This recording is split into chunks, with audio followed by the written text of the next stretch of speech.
এই কবরটা নাকি ব্রিটিশ আমলে তৈরি হয়েছিল। এখানে খ্রিস্টান কাজে আসছিল, কাজে আসার পরে মারা যাওয়ার পরে তার সমাধি এই জায়গায় হয়। সুপ্রিয় দর্শক মণ্ডলী, আসসালামু আলাইকুম। আশা করি আপনারা যে যেখানে আছেন সবাই ভালো আছেন, সুস্থ আছেন। আজকে আমি আপনাদের সামনে এক রহস্যময় কবরের তথ্যচিত্র তুলে ধরার চেষ্টা করব। সুপ্রিয় দর্শক মণ্ডলী, আপনারা দেখতে পাচ্ছেন পিরামিড আকৃতির এখানে দুইটি সমাধি। এই সমাধিকে কেন্দ্র করে রয়েছে অনেক রহস্যময় তথ্য, যা এখনও আমাদের অনেকের কাছেই অজানা। কুষ্টিয়া জেলা মিরপুর উপজেলার প্রাণকেন্দ্রে অবস্থিত এই দুইটি খ্রিস্টান সম্প্রদায়ের সমাধি। মিরপুর উপজেলার থানা রোডের পাশেই অবস্থিত খ্রিস্টান সম্প্রদায়ের এই সমাধি। আসলে এই সমাধিকে কেন্দ্র করে রয়েছে অনেক অজানা তথ্য, যা আমাদের অনেকের কাছেই অজানা। তবে সমাধির সাথে রয়েছে রহস্যময় একটি নেমপ্লেট, যাতে উল্লেখ করা রয়েছে 1841 সালে গড়ে তোলা হয় এই রহস্যময় সমাধি।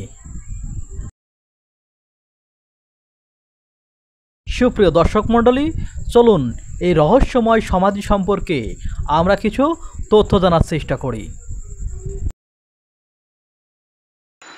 সম্মানিত সুধী, আমরা এখন এমন একটি জায়গাতে দাঁড়িয়ে আছি, আপনারা আমার পেছনে দেখতে পাচ্ছেন ব্রিটিশ আমলের এখানে দুইটি খ্রিস্টানদের কবর। এই কবর সম্পর্কে রয়েছে অনেক অজানা তথ্য। স্থানীয়দের মতে এই কবর সম্পর্কে সঠিক কোনো তথ্য এখনও পাওয়া যায়নি, তবে আমরা তারপরও কিছু তথ্য জানার চেষ্টা করব। আসসালামু আলাইকুম। ওয়ালাইকুম আসসালাম। আপনার নাম? আমার নাম মোহাম্মদ মাসুদ। আচ্ছা, এই কবর সম্পর্কে আপনি কতটুকু কি জানেন?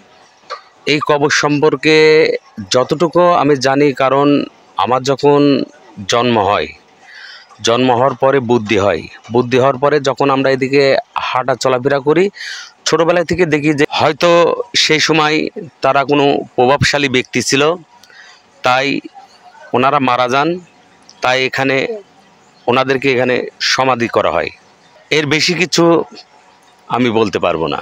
অনেক ধন্যবাদ আপনার সুন্দর মতামতের জন্য। সম্মানিত সুধী, এই কবর সম্পর্কে রয়েছে অজানা তথ্য, কিন্তু বর্তমান প্রজন্মের যারা রয়েছে তাদের কাছে অনেকটাই অজানা এই কবর সম্পর্কে, তাই সঠিক কোনো তথ্য পাওয়া সত্যিই মুশকিল।